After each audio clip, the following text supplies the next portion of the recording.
Investing in the cryptocurrency markets is fraught with peril because of the extreme volatility fueled by people's emotions. It's a terrifying scenario, but it's expected when investing in volatile assets. You see their market value plummet to the point where it's only worth a few cents and investors' money being wiped out entirely in the blink of an eye. The recent delisting of Luna is only one example of how the contents of a cryptocurrency wallet can be wiped out in a matter of hours. But what takes place if the cryptocurrency exchange is declared bankrupt? What happens to you and your tokens? Hello, and welcome back to our channel. Have you ever heard of an exchange going bankrupt? What do you think might happen in such a case? In today's video, we will be looking at what happens if a crypto exchange goes bankrupt. So, don't forget to subscribe to the channel and turn on the post notification bell if you haven't done so already. And without further ado, let's get this party started. The functions that crypto exchanges play are extremely important.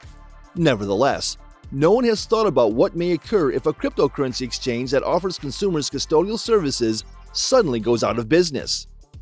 It is feasible for a cryptocurrency exchange to declare bankruptcy in the United States, although this has never happened previously. For example, Mt. Gox did so in Japan. These exchanges are not banks, and as a result, they are eligible for Chapter 11 bankruptcy if they have any assets or incorporation in the United States. Despite this, they are exposed to severe risks from both hacking and their own trading in volatile assets. But what happens to the client if the exchange files for bankruptcy? In any case, the customers will bear a significant amount of the burden in the end. In our opinion, consumers are unaware of the legal implications of these custody agreements, and exchanges have no incentive to bring the issue to the attention of their clientele because it is not profitable to do so. Even if the exchanges claim that the client owns the coins, the legal answer is likely to be different if the exchange files for bankruptcy. In the context of the bankruptcy process, it is more likely to be dealt with as a debtor-creditor relationship than as a custodial or bailment one. So, users are subjecting themselves to a true credit risk, which is considered a unique threat due to the absence of regulation and the opaque nature of the exchanges. And in the end, it is quite likely that the bankruptcy estate will be the owner of any cryptocurrencies held in escrow. To begin, the crypto that is being kept by custodians is considered part of the bankruptcy estate, a new legal entity that is established when a bankruptcy petition is submitted. The bankruptcy estate is given possession of all property rights held by the debtor exchange, including the possessory interest it has in the cryptocurrency. Even though the custody agreement of the exchanges make it clear that it is your property and that you retain the right to use it, you are the only one who can legally own it. But sadly, the legal system does not function in that manner. Simply because they committed it to paper does not always mean it is accurate.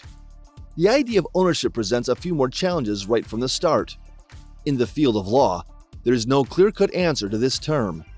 In legal theory, ownership is generally conceptualized as a bundle of sticks that may be disassembled and distributed to other individuals. For instance, you might own an estate known as B-side, and you might rent out the back 40% of the property to yourself. You might lease the Westfield to your cousin. Your brother might be able to fish in the stream. Your sister might be able to use an easement to get across the forest, and the bank might be given a mortgage on the property, which is considered a contingent property interest. So, although you own B-side, many other individuals have property rights in the estate. The same applies to cryptography. When a customer deposits funds with an exchange, the client forfeits all ownership rights in those assets and may no longer have any interest in those funds at all, since the transaction may be seen as a sale rather than a deposit. It is reasonable to conclude that the cryptocurrency exchange, at the very least, is the owner of the cryptocurrency. This indicates that even if your coins are regained, they will not be returned immediately, and you will not be able to trade while they are being returned. However, if the exchange has any right to utilize the cryptocurrency in any way, whether to rehypothecate it or to employ its staking rights, then that too is property of the estate, and the situation becomes far more precarious.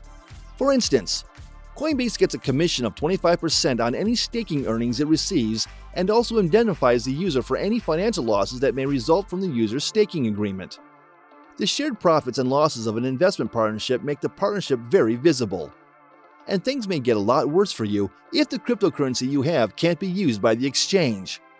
Suppose the cryptocurrency exchange is allowed to mix customers' currencies and is not obligated to return a specific cryptocurrency, but simply a cryptocurrency in general. In that case, the entire cryptocurrency deposit, including its roots and branches, will become the estate's property. In this situation, you do not have a right to individual bills. Instead, you have a general deposit, which is an unsecured claim for a specific dollar amount. This is analogous to the status you would have if you had a specific deposit in a safe deposit box. The circumstance is exactly the same as that of your bank account. In more precise language, if the consumer is not compelled to return the same or improved or altered product, the transaction is considered a sale rather than a bailment. As a result, the customer is considered a creditor and the cryptocurrency is considered the debtor's property. Therefore, if your only link to your platform is through a custodial wallet, you will probably be at the exchange's mercy when it collects its fees if the platform declares bankruptcy. So now that you know how bad it can turn out for you, what can you do to shield yourself from such occurrences? There are usually 3 preventative strategies that you might use to safeguard your assets against the possibility of an exchange bankruptcy. For instance, you may set up a custodial wallet at the same time as you open non-custodial cryptocurrency wallets. This allows you to transfer assets back and forth at your convenience. Alternatively, you might keep your Bitcoin in a decentralized custody wallet, often known as DeFi. Take into consideration a custody wallet. The 2 primary types of wallets used to store cryptocurrencies are custodial wallets and non-custodial wallets. Custody wallets are often understood as digital wallets hosted online and managed and controlled by a third party. And using non-custodial wallets, which may be set up either through offline storage devices like a USB drive or connections to the internet, gives you complete control over your private keys. So you, as the users, are provided with alternatives. You can entrust another person with custody of your funds or take self-custody of those funds to maintain control over those funds. However, each option has its own benefits, drawbacks, and risks to consider. You may use 2 other strategies in addition to a custodial trust to protect your assets. Custodial wallets are not the issue regarding the bankruptcy of cryptocurrencies. They may be ideal entrance points for newbies to a subject that traditionally requires a high degree of technical skill. One of the 2 choices available involves decentralized custody. While utilizing this non-custodial alternative, you can store your crypto assets in either hot wallets or cold wallets, depending on your preference. On the other side, cold wallets protect your funds against crypto criminals by employing physical hardware and other offline storage methods. Wallets are not controlled by a single entity are the other option. Using one of these wallets grants the users self-custody and sovereignty over their digital assets. Decentralized wallets, such as Divi Wallet, offer a service comparable to that of custodial wallets, although they do not have access to the private keys associated with their users.